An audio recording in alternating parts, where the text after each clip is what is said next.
And they're off. Oh, stop all that screaming. Okay, well, I'll tell you what, this is, I love playing with stuff. I really do I love toys and gadgets. I always have. Although somehow I have this terrible animosity for model airplanes. I see, I know when you're listening. It won't start. It won't start. I'm right over here. Oh, come on.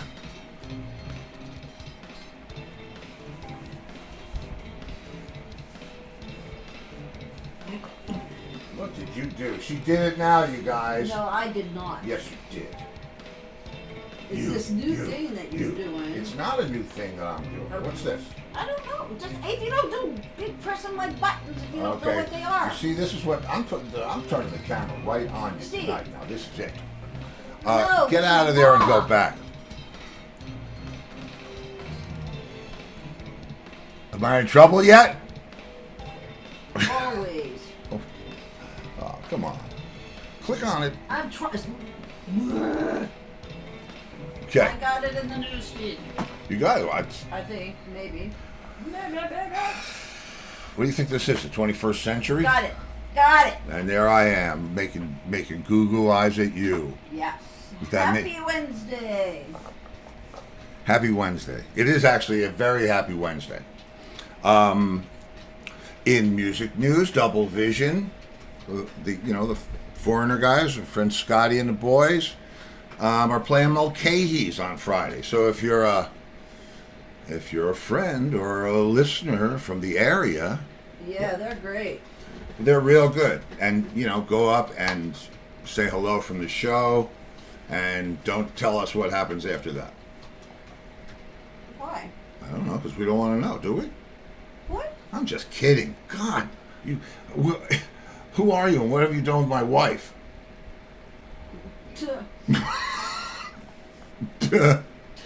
Okay, so here, check this out. I can't. Not you. Oh. This is not dialogue, kids. This is every frickin' day. What? I'm just saying hello to the people. Okay, just say hello to the people. So what am I looking for? I'm looking for this. Because today's guest, and check this out, Angus made this. And this way I can make obscene hand gestures at my wife. No, Angus made this, Kurt Traynor is the bass player, as you can see, from the Gibson. And he plays not only in a band that covers pretty authentically The Who, plays in another band that covers Cream. There's the live Who thing that, and I have to ask him about that bass. That's the bass. That's amazing that he even has that. What's he have? He's got the Fender Bird, like the real one. The one that John made, the one they put together.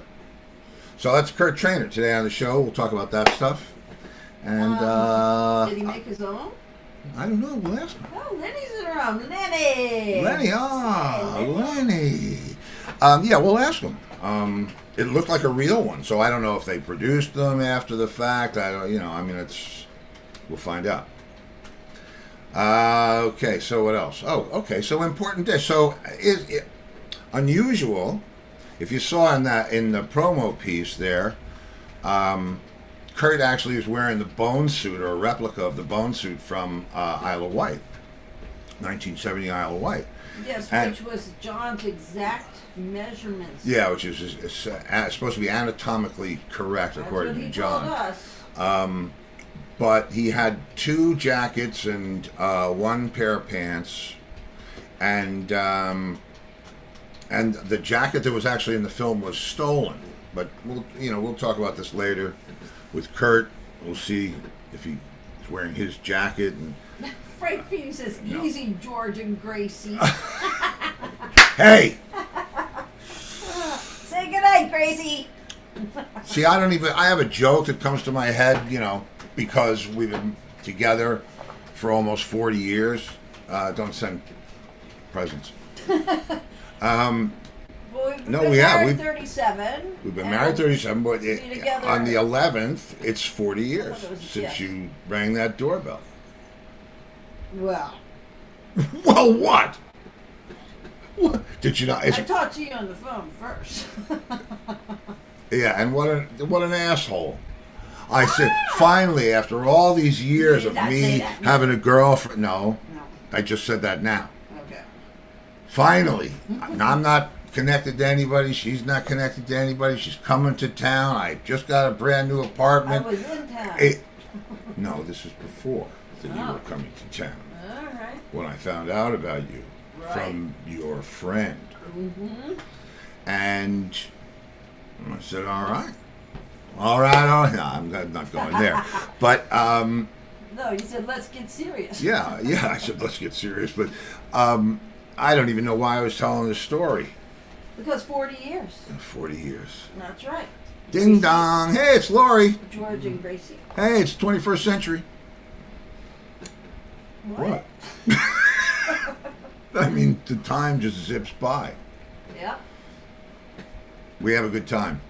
That's, if And he invited me to go see Rat Race that night. yeah. He said, I'll go with you and Karen. Remember? Oh, yes, I do. And where was that? The Gemini? No. We didn't Oh, it go was there where till you we were first. together. I remember. Yeah. No, Okay. that was someplace like, seems like in Long Island. I asked Pat Romano.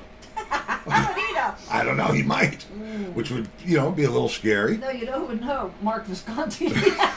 We'll ask Mark. You He's there? not in the room. I haven't seen him. Okay. He'll come in. Okay. All right, let me turn this on. Okay, and thanks, because now I won't look at that again for the rest of the night. But that's the fun of having this stuff.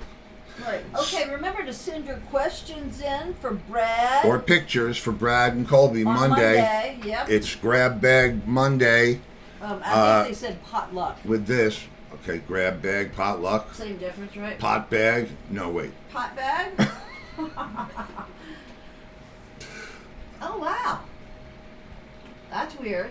What is weird? I'm like you instead of your. Well, because I'm sure. What? Oh, man. I don't know. It's Wednesday. Take a deep breath. It's going to go away. I know it. There you go. Okay, better? What? What are you talking about? Nothing. I'm not talking about anything.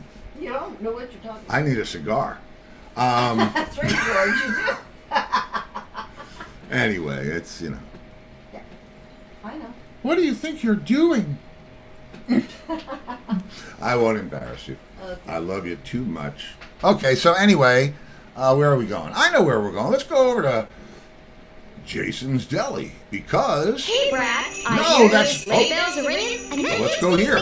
Really, Colby? That's a surprise. We all know spectacular holiday moments begin at Bradley's Jewelers. That's true. This year, I say dig deep, people. Romance is on the line. We must make creativity paramount when gift giving. I say raise the stakes. Okay, why not dream in color with scrumptious sapphires, red velvet rubies, and a host of colorful gemstones from around the world? Love it. Now amp it up a bit. Well, in ancient times, smooching under the mistletoe was considered an aphrodisiac and believed to bring you luck in your love life. So why not hang the jewelry from the mistletoe and, Hey, this is a family program. Okay, regardless of your innovative presentation, a little special something from Bradley's always puts magic in the moment. Like warm apples and cinnamon. You betcha. Want to see more? Shop online at bradleys-jewelers.com or visit our gallery in Fort Myers. From a little bit of Kringle To some tingle in your jingle. we've got you covered Wrapped up and in the bag. at Bradley's Jewelers. Mwah. Okay. All right. So now what? Okay, well, that means now I have to know, do but this I love Colby's and do voice this. in that Yeah, me commercial. too. I feel like I'm I- watching a Christmas movie. Or like the Trolls World Tour. Okay, Anthony, it's the Cupola. Yeah, the couple of the space on the end. You know what? It's this. Hang on, Clay. Spaceship, Anthony. What? Kurt, hang on 1 second. It's this. See?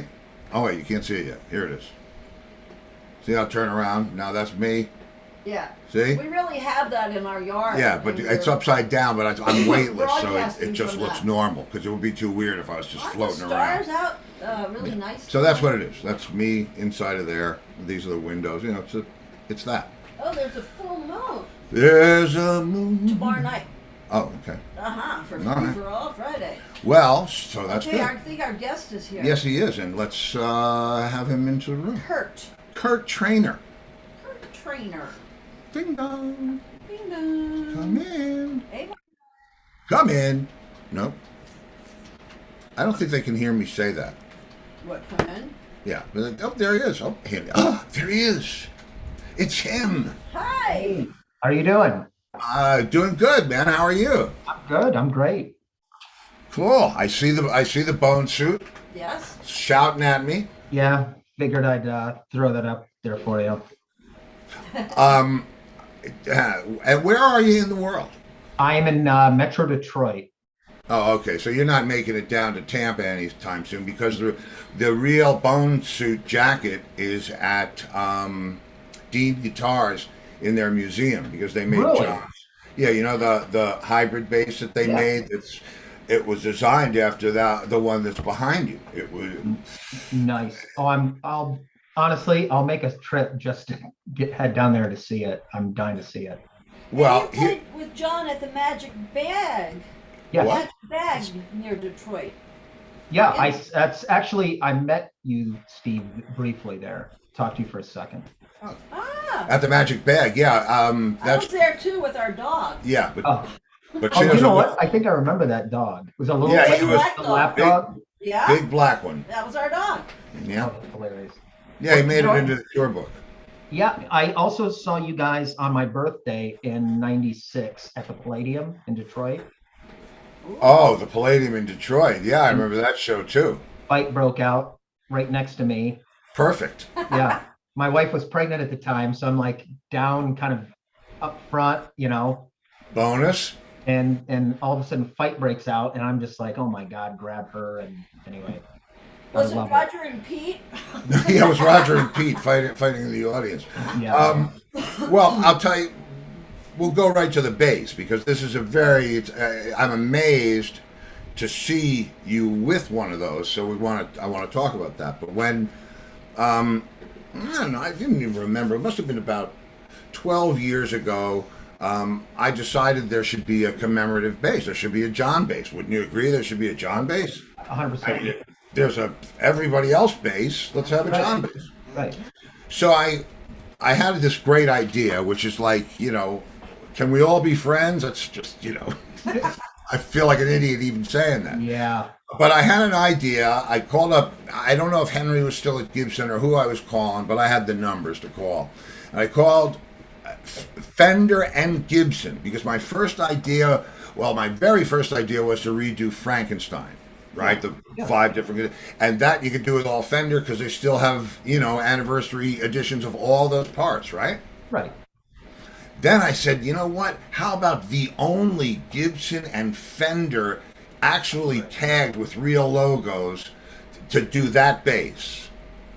Couldn't get this people in the room. Same people. So I mean, that I called Rickenbacker, and everybody, and I didn't want to do. I mean, why do the Buzzard over again or one of those, It'd be like So, the third version.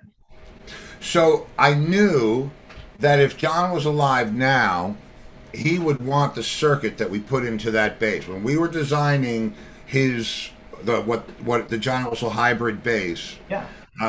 we built it based on everything that's there. Nice. And obviously it got amped up where it could, but it was the mahogany body with the white neck and the profile, the whole thing.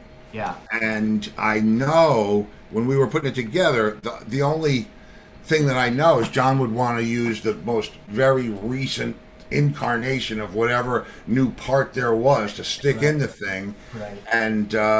And we had that. We were the first ones to put it in a guitar. Not Yeah. John's guitar was the first real release, general release, to have this thing in it, and it was Oh, wow.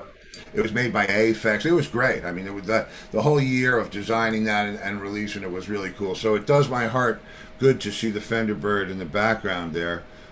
Tell me the story of that bass, please. Yeah. So just being all around obsessed with John since I was 15 years old, and was in a Who tribute band. And of course, I can't just get any regular bass. I'm like, all right, I was at the time doing automotive CAD design. So found every picture, scoured the internet for every picture, took a bunch of dimensions, figured out total design of what it would be, had some templates made up, and had a local luthier, guitar builder, Ron Coates at HMR Guitars, built it for me. And so it's got a Warmoth, funny enough, it's Warmoth jazz neck. I got smaller hands than John, and I play a lot faster on a jazz neck. So, but of course it has the, faux Fender decal on it that says Precision, because it has to. And I've got actually a little thing on the back that it's got his autograph that I had gotten, and superimposed it on the back of the headstock, like you see a lot of the Signature series. And Yeah. It's like just a, kind of a commemorative kind of a thing. So I've never seen one closer. If you had told me that was one of John's, I would have believed it. Oh, thanks. Appreciate it. It really, that's uncanny. John would be very pleased to hear that you have been obsessed with him since you were 15. He would take you on the road just so that he could freak you out with stuff. Oh, yeah. He would definitely, when guys, especially at Detroit, I mean, did you open for us when we played? No, I was there. In fact, funny thing is, I think we have a mutual friend, Pat Curry. Do you remember Pat Curry? Yeah, sure, Pat Curry. I know Pat for many years. Yeah. So here's the funny thing is, I think you actually met Pat Curry the night before I met Pat Curry, and it was at the Magic Bag show. So if the story is true, and what he tells me, which I believe it, Pat had, I guess, gone to Cleveland to see you guys, and that was the night before the Detroit show. And he brought a bottle of Remy to John, and John just immediately embraced him with it. And I think he helped load in some gear possibly, or something like that, the story. So he and I were like first two people in line at the Magic Bag, just, looking like kids in a candy shop and trying to scope out John and watching the sound check. And then we got let in, and and I sat with John, with Pat the whole night. And we became friends through that. And he would always throw summer parties. And anyway, having us play there as the Who tribute band. So it was a lot of fun. He ran with us quite a bit. Yes. Pat. Good guy. And he was, he certainly knew John longer than he knew me or the rest of us. But, in that band, he had we migrated him in from being a super Who fan. So big time guy. Yeah. BMW, John being so. Oh, okay. This will tell you I'll why give you- John this is would be happy you were a super fan of this is why this is to make you feel real good about what you're doing. Yeah. Okay. Thanks. We're at. Do you remember Daltrey Sings Townsend? What was it, at the Carnegie Hall? Yeah. Yes, I was there. And Correct. And what's hilarious, Well, what kind of car were you driving? we flew, that was 94. It was February of 94.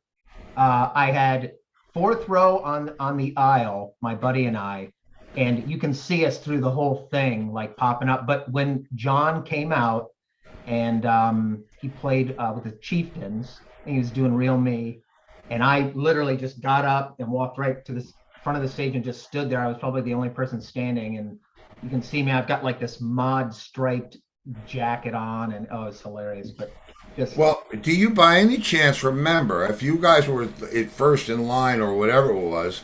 I'm just going to tell you the story. I remember the whole thing because we lived maybe 20 minutes from there, and John, would say, come on down, and then we'll go out and, we'll jam afterwards. We had to go to every Who show. Anything that was within from Boston, it's like, And no disrespect, No man. disrespect. None. No disrespect, but come on. I mean, Yeah. really. But it would Anyway. hurt his feelings if we did. Yeah, but it would, yeah. So, I mean, there was always, anyway. So we're playing that show, or we go to that show. And we walk up into the dressing room, and the dressing rooms in Carnegie Hall are up on the second floor, third floor, whatever it is. Wow. And there's a nice view out the window, down, it's a whole row of dressing rooms. They all have it's just like what you would think it would be with the lights and the mirror and the whole thing, right? Yeah. And so I'm sitting there with John, and I think you guys went down. I don't know what happened to you guys. You went somewhere to do something. Right. And I'm in the room, and all of a sudden, Bill Kerbishley, the Who's manager, comes in, and he's got a Polaroid picture in his hands. All right? And behind him are two cops, one of which is Sergeant John Longo, who happens to be a cousin of A mine. distant Wow. cousin. Who you And met this is that night? Metro North. I met him that night. Yeah. So I realize they're going to talk about something that I don't want to be asked to leave. So I just, I know my place. I get up and I walk outside the dressing room. And, Bill nodded. It's just, it's the unspoken manners of the deal. So I go in, and there's a crazy, like one of these kind of photographs of some guy who was in the queue, in the line that you guys were in, and the news was there, right? Yeah. And so the news is filming the crowd lined up at the door, wherever you were. And all of a sudden, a guy jumps out of the crowd and says, "I am here to kill Pete Townsend and Roger Daltrey." And so and they took a screen grab from the video footage from the cameras for the news, right? And Bill comes walking in to tell John what it is, right? And I don't know what it is till I walk back in the dressing room.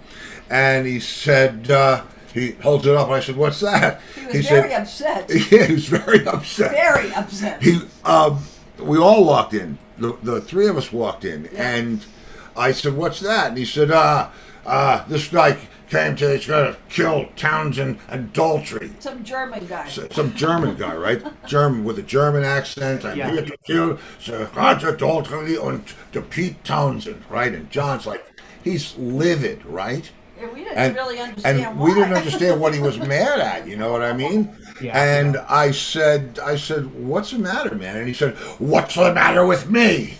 Why does he want to Right? kill me? Why don't they want to kill me?" And I said, "John, we're in New York. This is my town. If you want somebody to kill you, I got you covered." Oh, I love it. So the show goes on. You saw the show, right? From Yeah. the fourth row. Then you ran up to the front. I saw you. Yeah, like a nerd. And and so we meet back in the dressing room after the show, and he just wants to grab the bass and go to wherever we were going, China Club. What year was it? 94? 94. Yep. Okay, that might have been La Bar Bat on 57th Street. Either way, He wanted to go somewhere to play. yeah, wanted to go somewhere to play. Yeah. And so we leave Carnegie Hall in a limousine. And it's the four of us sitting in the back seat. The girls are on the jump seat. We're on the regular seat. And all of a sudden, I can feel the driver weaving back and forth.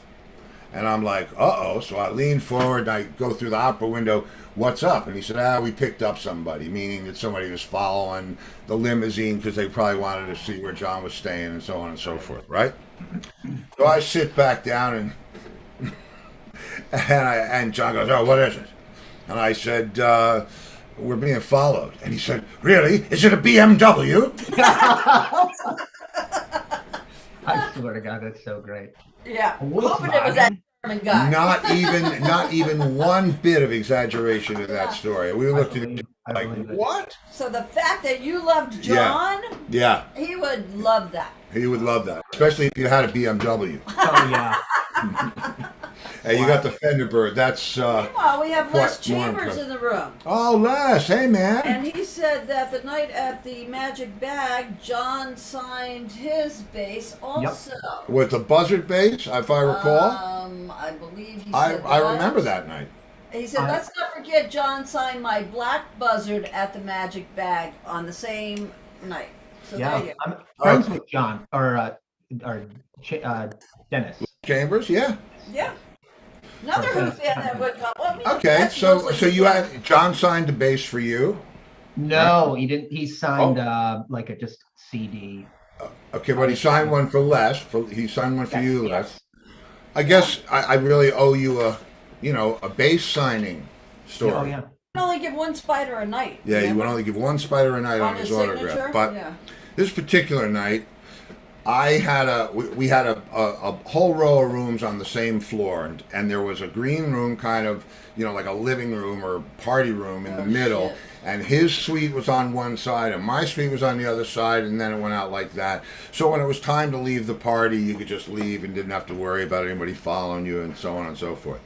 And I see this guy. So it's set up like almost like an office waiting room, but like a real big one with lots of couches and stuff. And so there's people milling around. There's a wet bar, and they're talking and telling stories, and everybody's. There's this guy sitting on the couch right in the middle, in front of a coffee table, and he's holding a bass. Last one left at the party. Well, the party starts to filter out, and I don't know where John went. I'm figuring he's in his room or something, because that was what we did, and so I don't see him. And I don't like to not know who people are in that kind of a situation. I mean, especially now, I can't imagine how that German paranoid. guy. Yeah, right. So, long story short, the roadies leave, all the guests leave, everybody leaves except for this guy. And he's sitting on the main couch holding this bass, just knees together, bass on his feet, just like a frickin' statue. Yeah. And all of a sudden, John's door opens.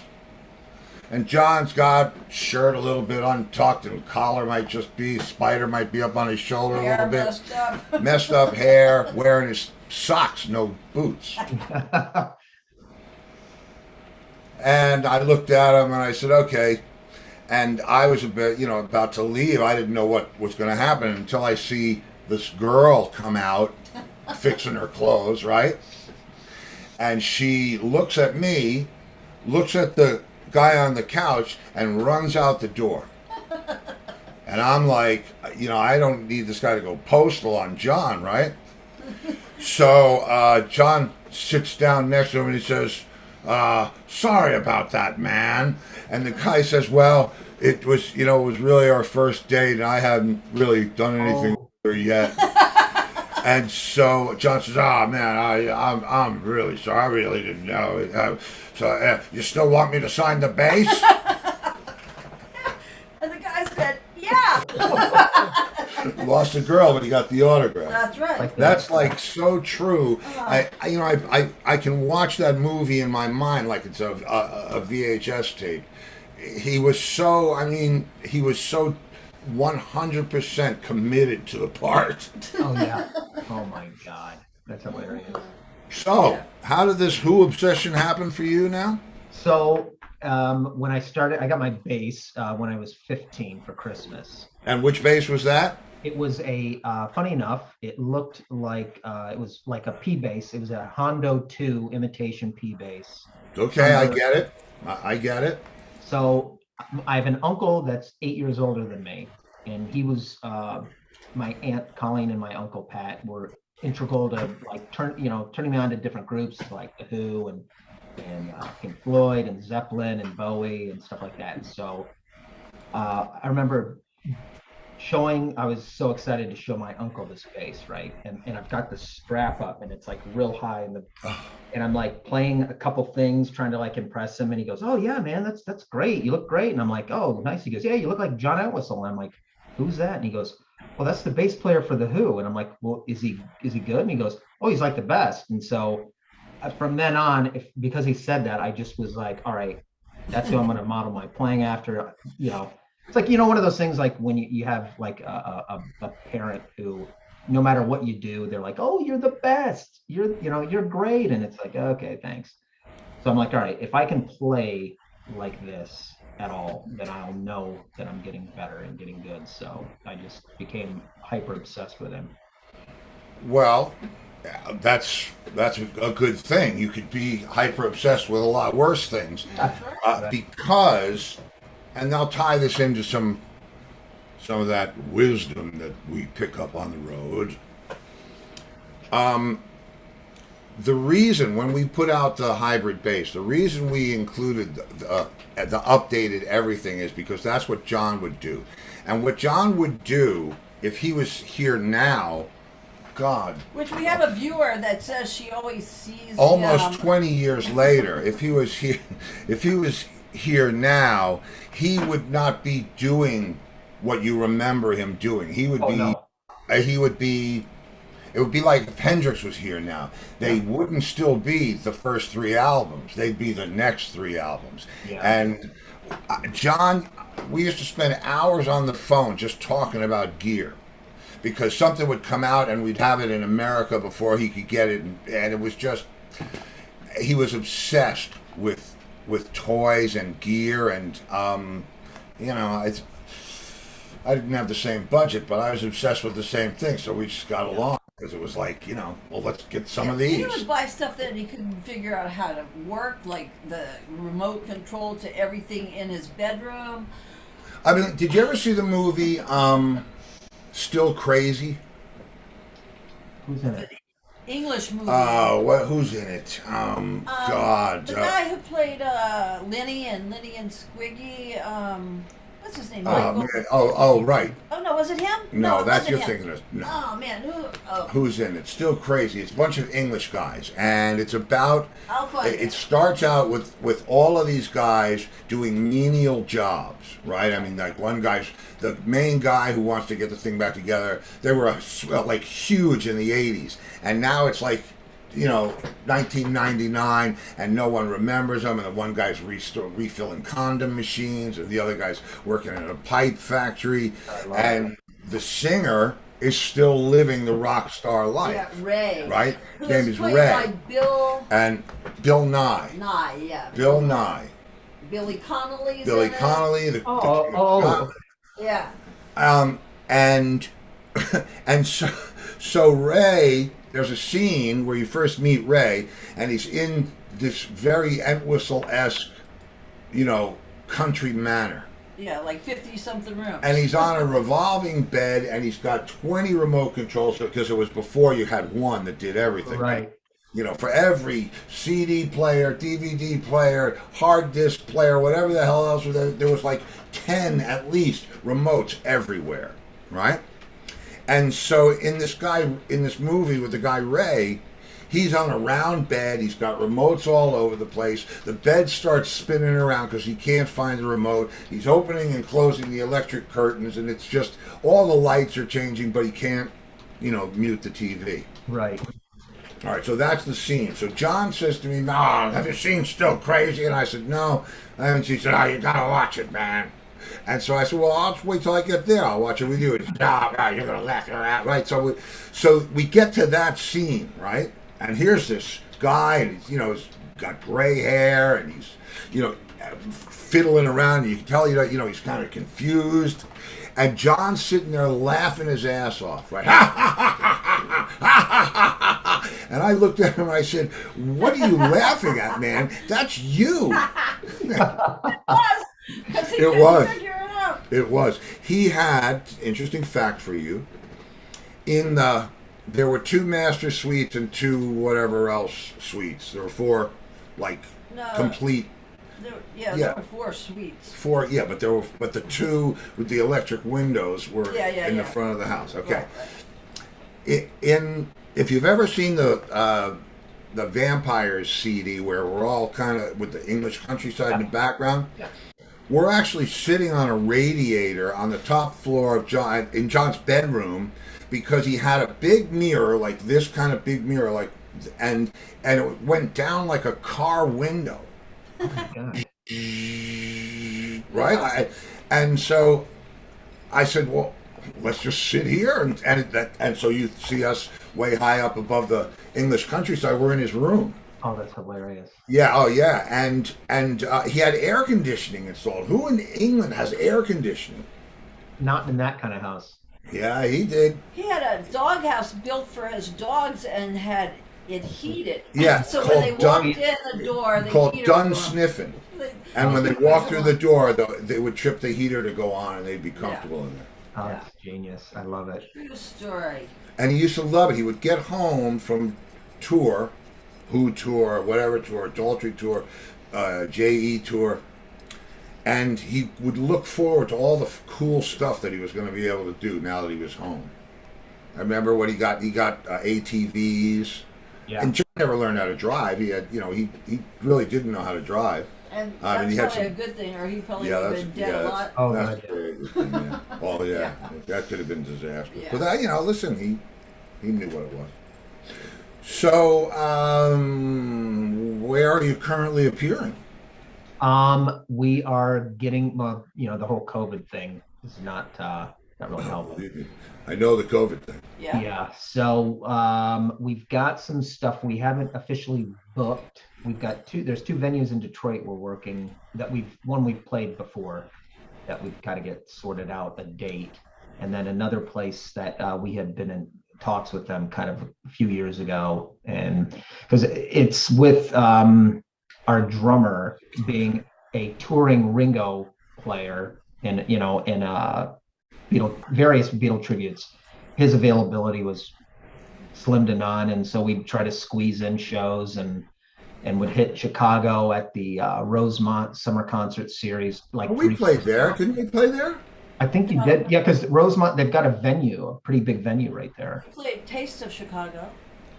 Oh, I'm thinking Rosemont or something. Yeah, It's all a blur, Rosemont. man. Well, there's Taste of Westmont too, which there's a lot of Monts and Tastes. Yeah. Chicago. No, I know we played your Taste of Chicago. It wasn't one of those, but who knows what it was. Yeah, you know what though? As far as like the fans, there's a ton of diehard Who fans I know in Detroit, but good God, going to Chicago, it's like next level. It's crazy. That's where I met John, Chicago. Oh, is it at the let me guess. Was it at the like a gear show? Yeah, it was Summer NAMM and at it was- McCormick Place. Yeah, Gotcha. Yeah. yeah, that's where it started. Nice. And happily say. And I'll tell you another interesting thing. It's because the more you think you know what's going on out there in the world, business-wise or music-wise, it's always something going to come along and fool you. Yeah. And so, like John would say to you, if John was here right now and you said, "What should I do?" He'd say, keep pushing the envelope, keep pushing what it is that you are doing, and keep finding your way until you get better and better and better at doing that. He used to get gear delivered to his house. He'd call me up at like 9 o'clock at night, which is 2 o'clock in the morning, and say, "Listen to this." And of course, you can't hear anything. A transatlantic phone call, landlines back in the 80s or the 90s or whatever it was. But he was up all night doing that. I mean, he would sit there for hours tweaking sound. Delete. Robert, Control Alt Delete. Oh God! Oh man. Yeah, I'm telling you the stories. Yeah. I remember on the Daltrey thing, '94. Yep. He says to me, "I want to get the best computer available, right?" And so I said, "Okay, what do you want to get?" And he tells me to Toshiba Satellite. Now, this is 1994. Toshiba Satellite, whatever it is, laptop with too many of what nobody else has, right? And I said, "What do you want that for? You building a shuttle? What do you want that for?" He said, "I'm going to write my book on it." I said, "Really? That's like telling me, why do you have a rocket ship?" "Oh, because I'm going to go to the store." Yeah. So I said, "Well, okay, that's cool." And it had, I don't know if you remember the piece, it was a white computer, really spacey looking for back in the day. And it had this mouse that plugged into the side of it. So it's like a laptop with a mouse sticking out of the side of it like this, right? Yeah. And so he calls me up one night and he goes, how how do you get your mouse out of the garbage can? And I said, I don't know. How do you get your mouse out of the garbage can? He says, well, first you have to throw it through the window. And I'm like, what is going on? And he was frustrated. He was pissed at this computer. I don't know what it was he was doing. He shouldn't have bought a rocket ship. So he said, I can't close the program and it won't save what I'm writing, and I've been writing all night. Oh, God. So I said, all right, look, don't worry about it, because there's resident memory. Even back then, I said, you'll be fine. Just hit Control Alt Delete. And he goes, no. And I was like, what? And he said, I don't want to do that. And I said, why not? He said, I just don't want to do that. I said, okay, let me try to think of something else. So I said, turn it off. Tried that. Doesn't work. I said, well, you could wait for the battery to die. Or so it's not 20 hours. And it's just he had an excuse for why this thing was never going to. And he's keeping me on the phone for like, it's got to be close to an hour. And we're trying this. I'm saying, get the floppy disk and put it in here and do this and, light your hair on fire and get some spoons and bang them on the window. And so we're trying all this stuff. And all of a sudden I hear, up. Okay. And I'm like, what?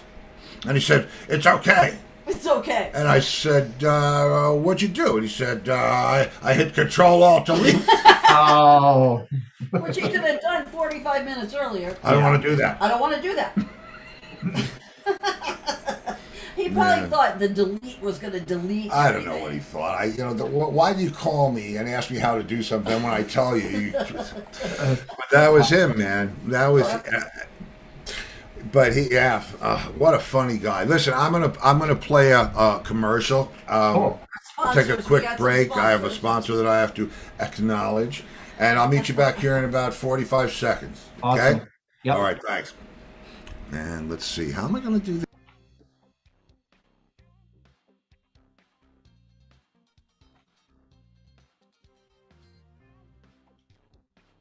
Most of you know I live in Southwest Florida now, and one of my favorite places to grab a bite to eat is Jason's Deli. Scott and Diana.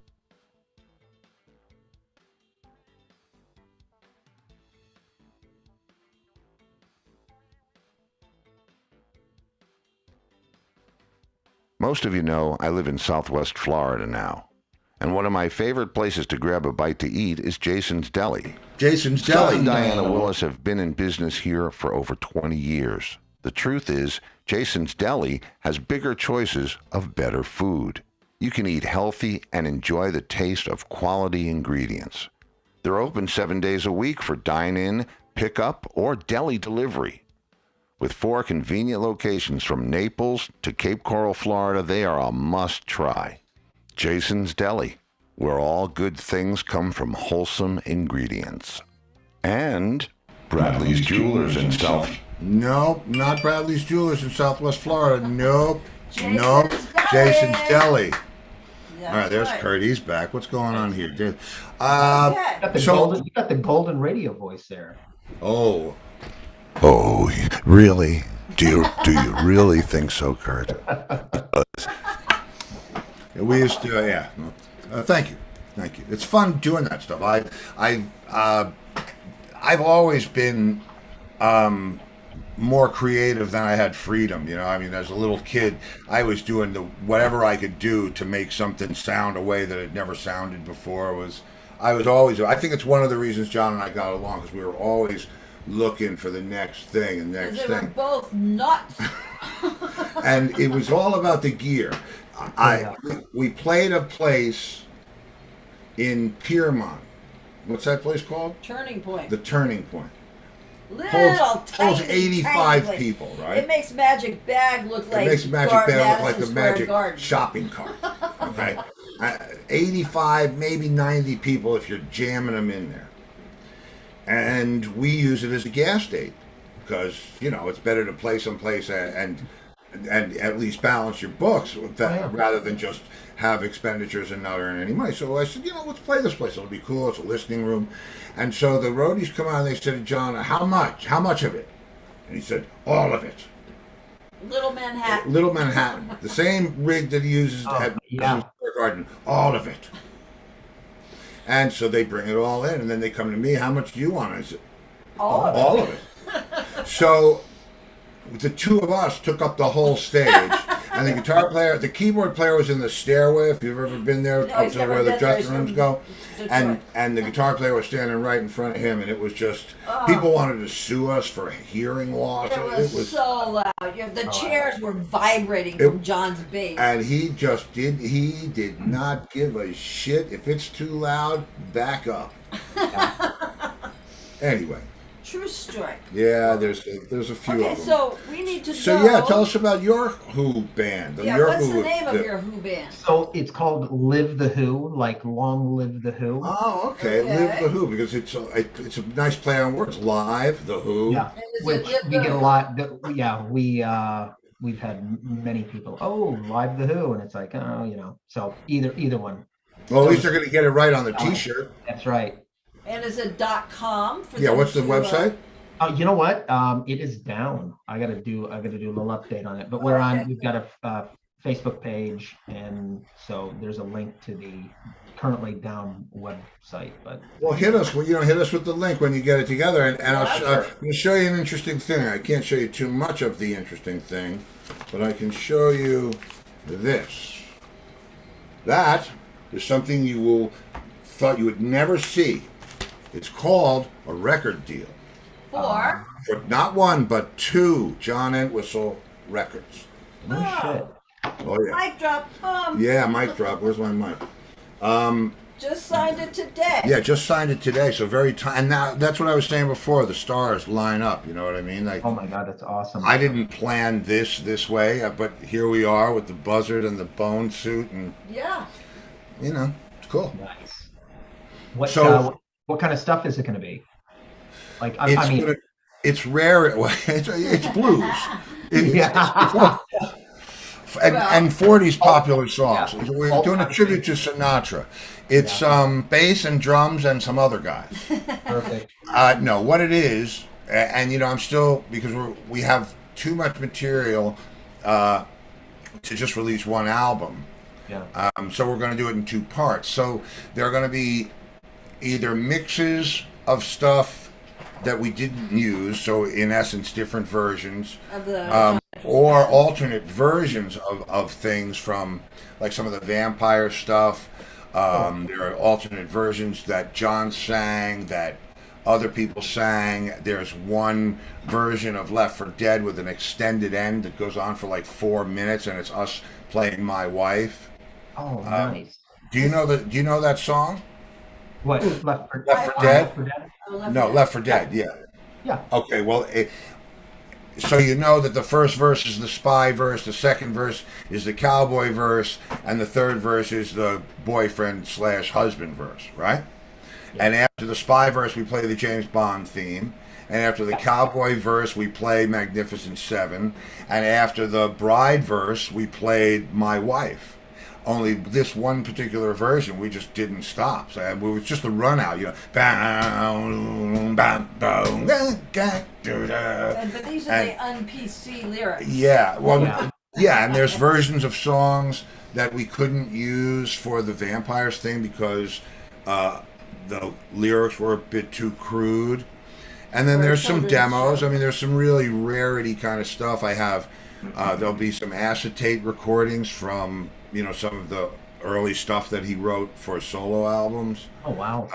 I've And got the stuff that you and him wrote. Yeah. There's a couple of songs that we demoed, John and I demoed at his house for the Who that never got done. So we have, I'm debating how we can clean those up to be suitable, because you just don't want to put a bunch of crap out there, but to actually hear the last song that John officially ever wrote, I think that should happen, and people have been hitting me for years, are we going to hear new music? So, and I found a couple of multi-track mixes of some live shows, so there'll be alternate versions of, any of the stuff that we did, Shaking All Over, any of the bass solo stuff, I would gravitate towards that because it was just us going nuts. And I'll tell you an interesting thing.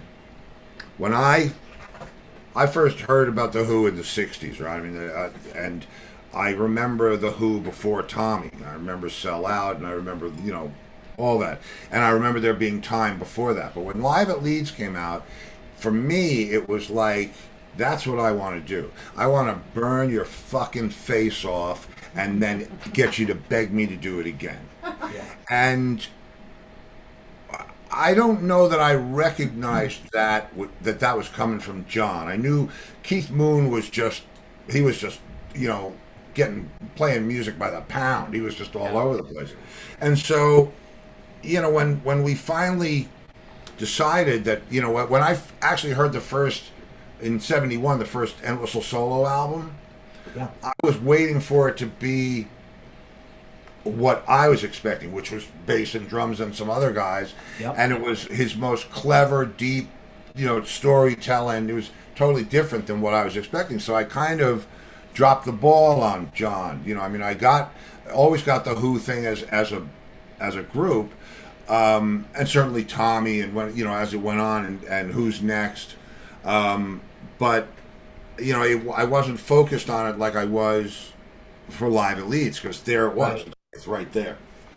And so I was expecting him to do that, because that's what I would do. And it's eventually, I guess, for what sure. we did, because it was like, well, let's just play this song, and then we'll go for a couple of minutes, and he would go for 5 minutes, 10 minutes, whatever he was, and we would just, it was some of the most fun you can have without dying. Right. Well, I know I enjoyed the 3 times that I got to see you guys, the John Entwistle Band. So that was awesome. It's a good time. It was, and I'll tell you something about those times too. I don't want to make it all about John, although, man, we got 2 new records coming out. So Yeah. You're not and that's hurting me. yeah, that's Deco Records. The last of the gray record deals, they're still out there, and these guys are committed. Well, because the owner's a musician. Yeah.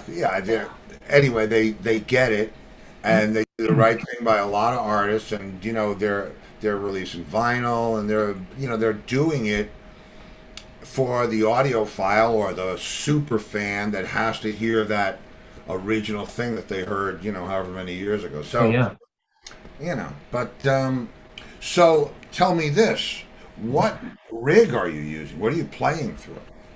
So right now, yeah, it's funny. It's more, I had some other Sun cabinets the last time we played. It was like, actually it was one of his, when they played Shepperton, and it was like one of the last times they played with Keith. And he had these tall 412 speaker cabinets that are like heavy as hell. And that was the last time we played. I used one of those. Since then, I'd gotten rid of it. And funny enough, I've got a bunch of, I know it's like sacrilegious because it's not associated John, but I've got a ton of like the more expensive line Hartkey speaker cabinets that are like the Kevlar and the aluminum cone. And it's believe me, we have a friend who comes on Friday nights, Mousy. She's a front of house aficionado, and she knows Larry, and so I know all about those cabinets, 4x10s, and it's clean your teeth. Those things. I've got two 115s, and then a 412 or 410, and then a 210, and then I've got 2 of their like 1,000-watt heads. But I split the signal high and low, and then I've been using line 6 Helix gear. And you can just dial in a ton of sounds off of that. And it's interesting because I used his Digitech 2120, I think 2120. 2120, yeah. And tried that for a while and had a lot of the gear that he used from like late 80s all the way up until the end. And just, I always wonder how he would be now. And of course, it would just be a constant evolution. I think there's really, in my opinion, as far as musicians from that era go, there's really only one other person who I feel like really expanded on their own playing and sort of it evolved, and it was Jeff Beck as a guitarist. Yeah, I mean, I love Jeff. I mean, I think he's great, and I'm going to try not to tell you an Entwistle story every time you trigger one off in my head. But yeah, that's Well, why don't you ask the question? Yes, I will ask the questions, Yes. and I'll tell you about the rig thing. He was always about something new, and if he had made it to the 2002 tour, you would have seen him trading in his 12s for 10s. Oh, really? Yeah, because we built the rig together. I wasn't there building it with him, but we were, sorting out gear from here and there, what he wanted to use, and what was the new thing, and because I had all the connections in the States that you could want. John can't just call you up and say, "Oh, excuse me," So They wouldn't be able to understand. yeah, they would. Yeah. Yeah, of course. So that's all I can tell you, and I think. If you ever get a chance to take a look at not the import, but the USA model of the Entwistle hybrid bass, Yeah. it's as close to that, except it doesn't have that profile neck. It's got the C profile, but beyond that, it's as close to that bass as we could come without, within reason. Legality. Yeah. And to tell you how cool it was, the owner of Dean, Elliot Rubinson, rest in peace. That was his main bass out of all the stuff they made in that custom shop. That's what he used. Nothing but the hybrid. Not even the Flying V, the 2.8 the Hero bass. Yeah. Oh, wow. Yeah. So anyway, you ready for the big questions? Let's do it. Okay. Okay. No matter what, you've been touring around, and I didn't even get a chance to ask you about the Cream thing because. Oh, yeah. What's the name of that band? Yeah. Tales of Cream. Tales of Cream. Tales of Cream. And is there a website for that? There is. It should just be talesofcream.com. Okay. Okay. Let's see if I can. Cream.com. Got it. And the people now have it. Yeah, and the people now have it, so there you go. I'm actually looking for something for you, but I don't think I'm going to find it in short order. Or am I? Who knows? I don't know. Nope, not me. When you played with Jack, what year was that? 07 or 08? wow. Do you remember? Yeah. I think it was 08. Let me tell you what, playing with Jack, In North Carolina for something for the Rock and Roll Hall of Fame. it was so, I wasn't about to get, and what I'm looking for is, I have a recording of us playing with Jack. Oh, that's awesome. But I don't know that I'm going to find it. Anyway, I wonder if I search it, will it find it for me? Jack, I haven't played with Entwistle, and John had passed by this time, and Jack and John were, they were both bass players in that time of England and the whole thing. So there was, no matter what anybody says, there was a healthy competition there. So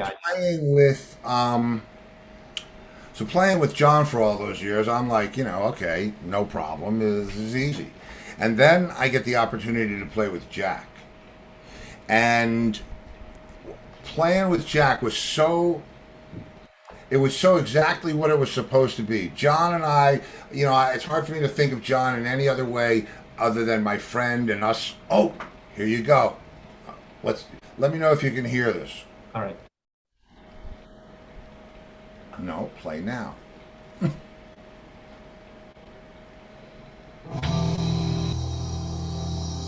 Wait.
one just growled. I can drive down the road, my eyes don't see. But my mind wants to cry out loud.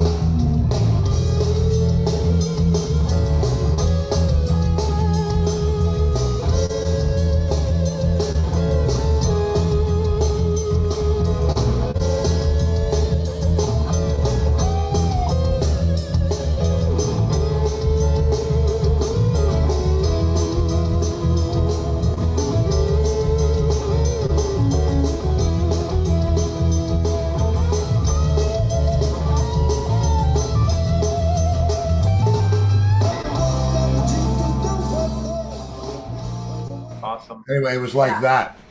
That's awesome. It was playing with Jack, and I know you've got to be a fan of Jack's. Oh God, Playing yeah. with Jack was so. It was like so different, but yet so exactly like Entwistle. We played on stage longer than we had to rehearse. And I had played with Jack before in Vegas, and we had done a couple of things, and he knew that I played with John, so there was that.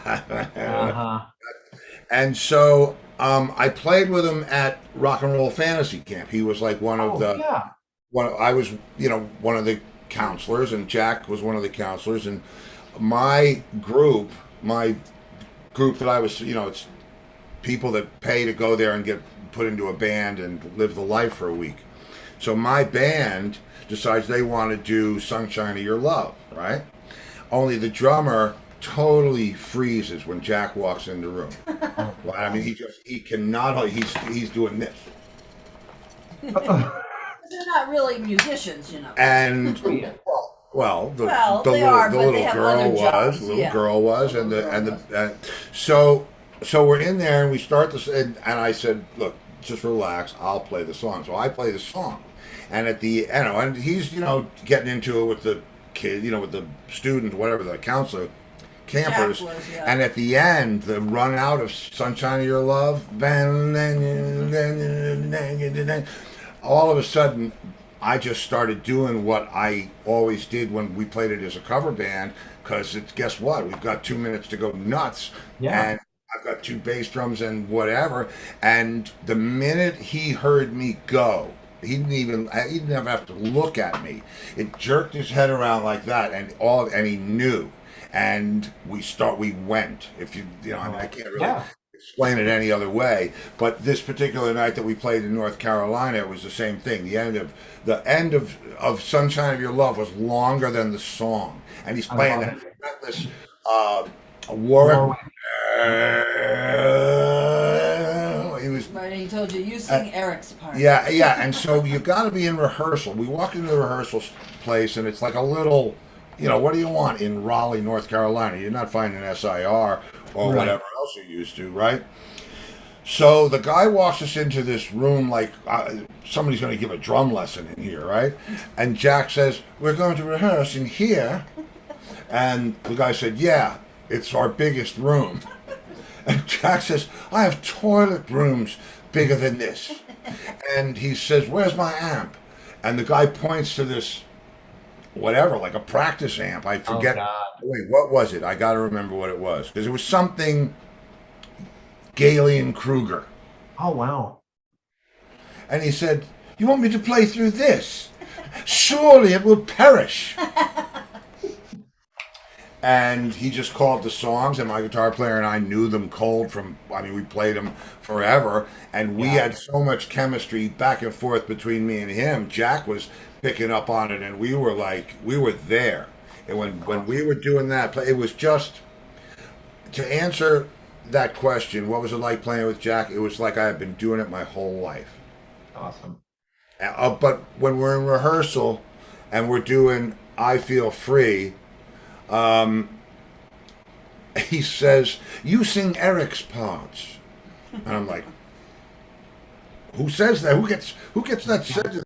You sing Eric's part. And it was just, it was trippy and really cool, and it was great. It was great. I'm sorry, because we talked about touring, and he, his health was not what it, Yeah. Yeah. So that was the tour that never happened. But man, any chance to play with that guy and love his voice. Is like he's one of my favorite singers. It's incredible. Yeah, I was at Madison Square Garden in 2005 when they got together. Oh. That was amazing. I took my 10-year-old son at the time, and who had been drumming. He's a drummer, and he'd been drumming since he was about 4. So, Is that Coffee? No. What's that? Oh, his son. Oh, okay. Jesus. Coffee. Coffee? Oh, that's Baker. Yeah, Oh, Ginger all Baker. right. Wrong one. Somebody has to know the other stuff. Ah, okay. Right. Yes. It's not her, but it's good. Right. So yeah, let's go to the questions and I'm ready to write this one down. I yeah, always we're gonna write them the- down. the No matter restaurants. where you traveled, playing in the band, whether it's the Cream Band, the Who Band, it doesn't matter. When you're going to this particular town, favorite restaurant. Oh, I can't believe we're going to eat at whatever Taco Bell in Cleveland. It would be probably this place. What was it called? It was in Rosemont. We would love after we played because it was a summer concert series and they had a noise curfew and fireworks. We had to be done by like 9:45 or 10:50, and then they would do 10 minutes of fireworks. We'd bang out our gear, put it in the van, and would be staying at a hotel right next to, literally walk from the stage to the hotel. It was beautiful. So we would go to this place. It was named after a reptile. I can't remember, but it was Mexican food. And it was just nice. The whole thing, decompressing from playing. Everyone's enjoying themselves, and it was always good. And it was really one of the only places that was open that late on a Thursday night, right? So Right. Ah, Yeah, well, okay, that's a good one. And you don't remember the name of it, or you do? he doesn't. was it Chameleons or something like that? But it was in Rosemont. Iguana Mia? Where's Rosemont? What state is that in? Or Gila Monsters, or God, what was it? I cannot remember. Rosemont, where in Detroit? Rosemont Right. Okay. in Chicago. Yeah, Well, I'm sorry, Chicago. right. yeah, We're just flying along here in space, and I know. Space. we make no apologies. That's right. Okay, so let's see. John's favorite place on the road was Cracker Barrel. Well, his last favorite place on the You road. kidding? Cracker What would, Barrel. he, what would he eat? Meatloaf. Every day. time. They did the Cracker Barrel tour. The tour buses. We were- used you've been to Cracker Barrel, right? I Oh, mean, God, yeah. okay, so you know when Up you to first once. walk in through the gadget place, The you know where they store, have all the yeah. toys and the Yeah. candy? Walk in through there, and if you were to keep going straight all the way to the back of the dining room, that's that big round 10 top table that's there. Yeah. That's where we sat in every freaking Cracker Barrel. The from crew New- bus and the band bus would pull into these Cracker Man, Barrels. and so it was at the beginning. This was in the 90s, so it was at the beginning of internet between stores. Yeah. And so John would ask, where's the next Cracker Barrel? And that's what he wanted to eat. And he timed it out, and we Loved went to it. so many of them that they were telling the ones that we were going to go to next that we would be coming to look for Oh, the. my God. And at one of them, I don't know what happened to all these. There were like 3 or 4 young women. Old. They got to have the one that runs the whole thing, and the new one that gets screamed at, and the other 2. So, and they come out. This has got to be Cracker Barrel number 12 or 13, and they come out with all of the menus, all the brown paper menus from Cracker Barrel, and they asked us to sign all the menus. It was like, and we signed. I don't even know. It must have been 50, 60 menus. my And they God. just kept going all the way around the table and all the way around the table. And yeah, meatloaf, man, every day. And I'll tell you an inside joke thing. It was holiday time, and there was a wreath in the store. in the store in the junk part. Where you first walk in and all the crap is in there. Puzzles. Right, Oh, yeah, puzzles that's and monkey things. It's all yeah. Tchotchke City. And so he finds this. It's a Christmas wreath, and it's got radar or whatever. And when you walk in front of it, its eyes open and it starts singing, "Deck the halls with boughs of holly." Right, and so he bought it. Now we're in. I don't know where we are, but we're in the States. Yeah. And the following year, I go to his house right before Christmas, and he's got this wreath, this singing wreath, on the door that goes into that you walk in through the mudroom into the kitchen, right? Mm-hmm. And that's where, Bobby Pridden. Do you know who Bobby is? Oh yeah, yeah. Okay. Yeah. So every day, Pridden would come down from his little cottage, and he would walk up to it. I'd be sitting in the kitchen. We'd be having a cup of tea, and every day he walked in front of the door, and the thing would start singing, "Deck the halls with boughs of gold," and you could hear Bobby go, "Oh Lord!" every day. And John bought Oh Lord! And he bought the sunflower that sings "You Are My Sunshine." Yep. And put that in a bar. Oh man, there's way too much to tell you, but So anyway, Free for All Friday. You can come in any on Friday. It's just come in.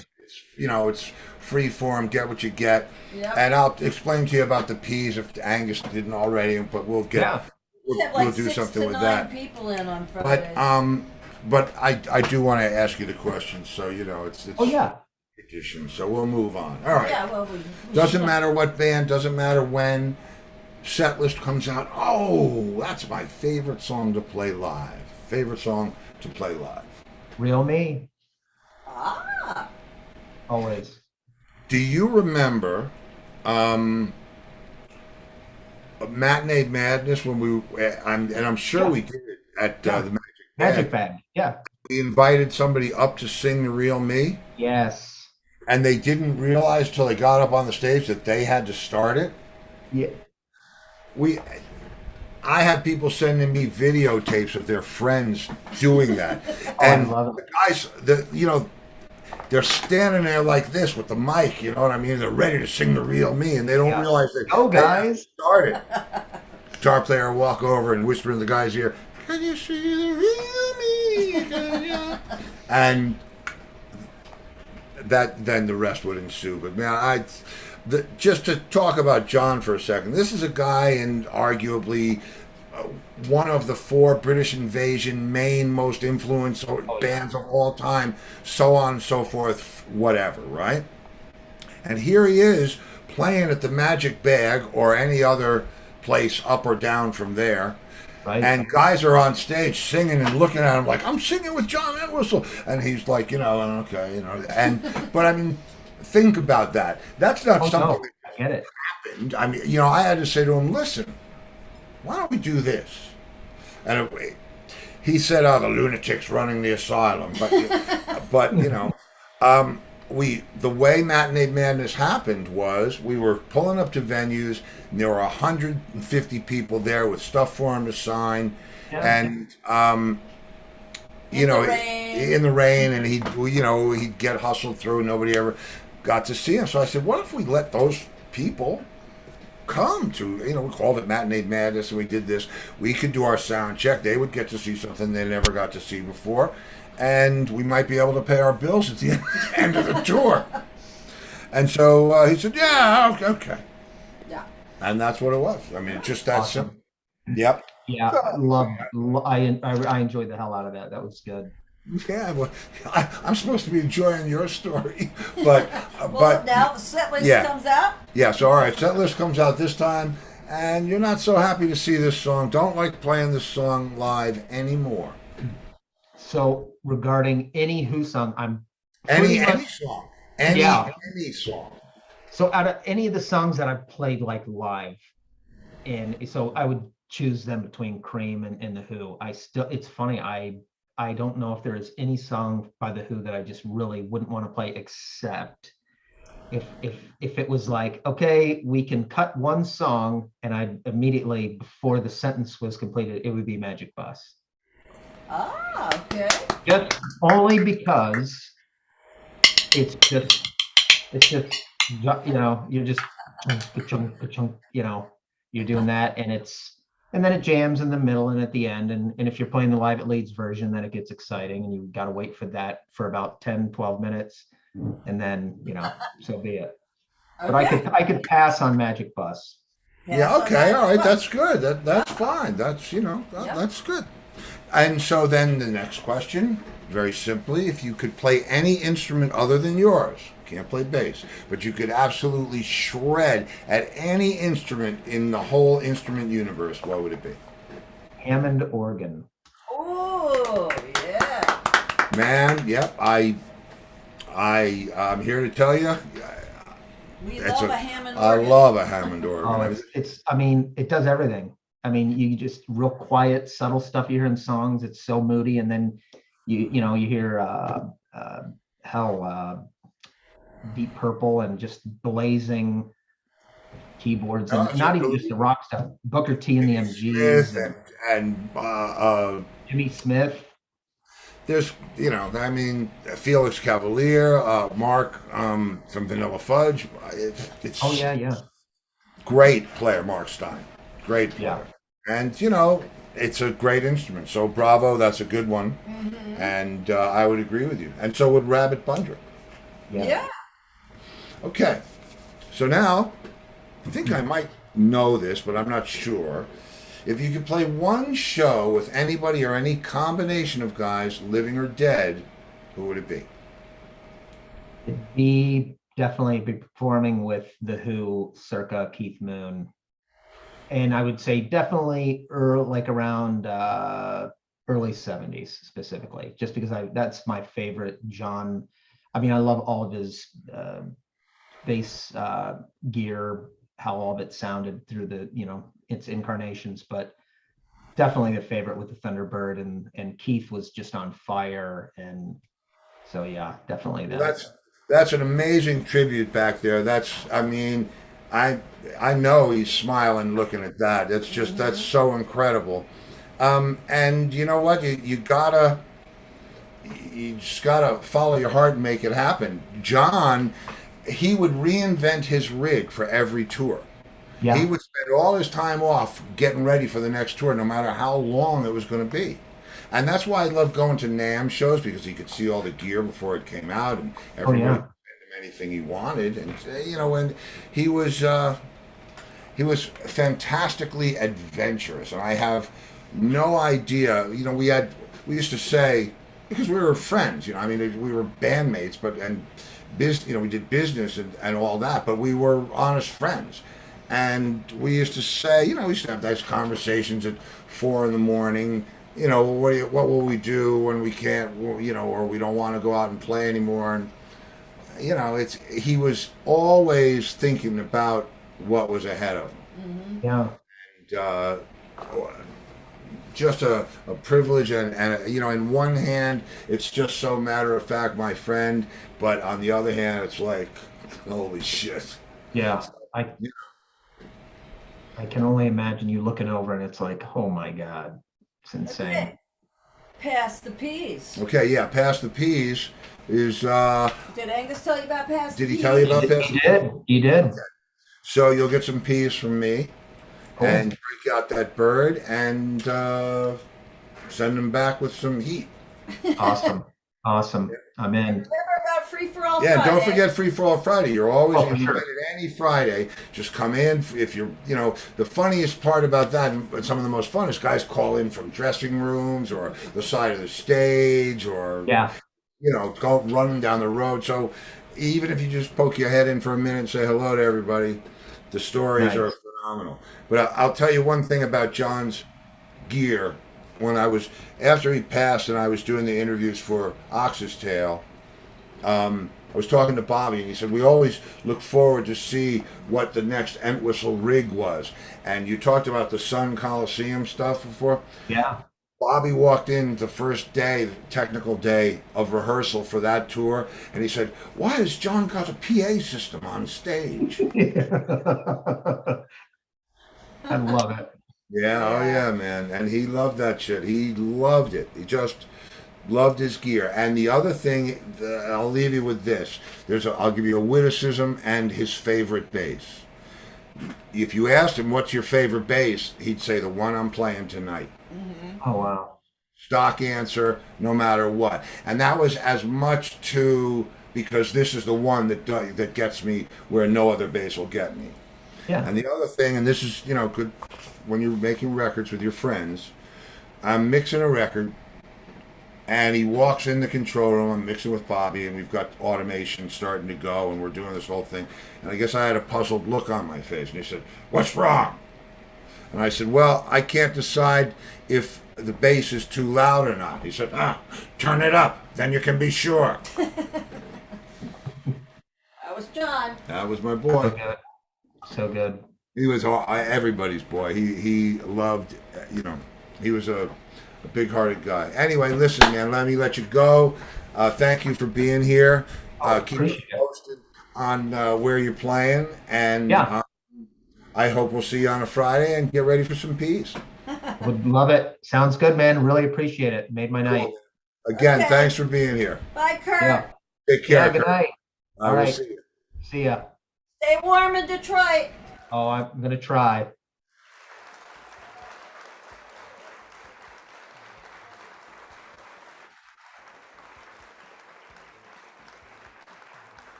Well, that was a good time. Yes, it was.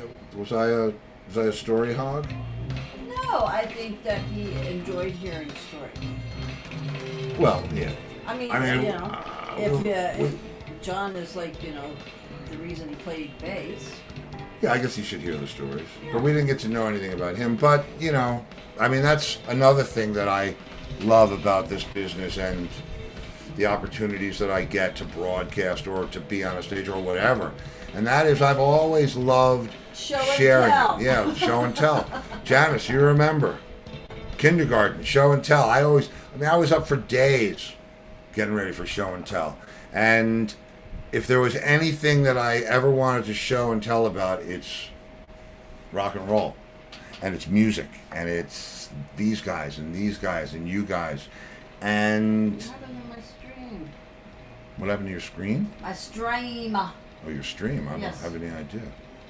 Oh, everybody liked the show, so Yeah, it was a I good think show. There Good you show. go. All Well, right, yeah, okay. tomorrow night Oh, tomorrow night.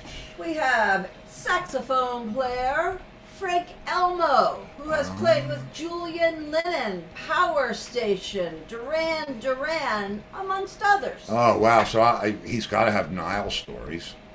Yeah. This will be fun tomorrow night. Tune in, kids. Okay. You don't want to miss this. All right, that's it. Okay, here we go. You know what they say? You know what they say? Oh, I'm going to get hit with something. If I don't see you in the future, I'll see you in the pasture. Good night, everybody. Take care.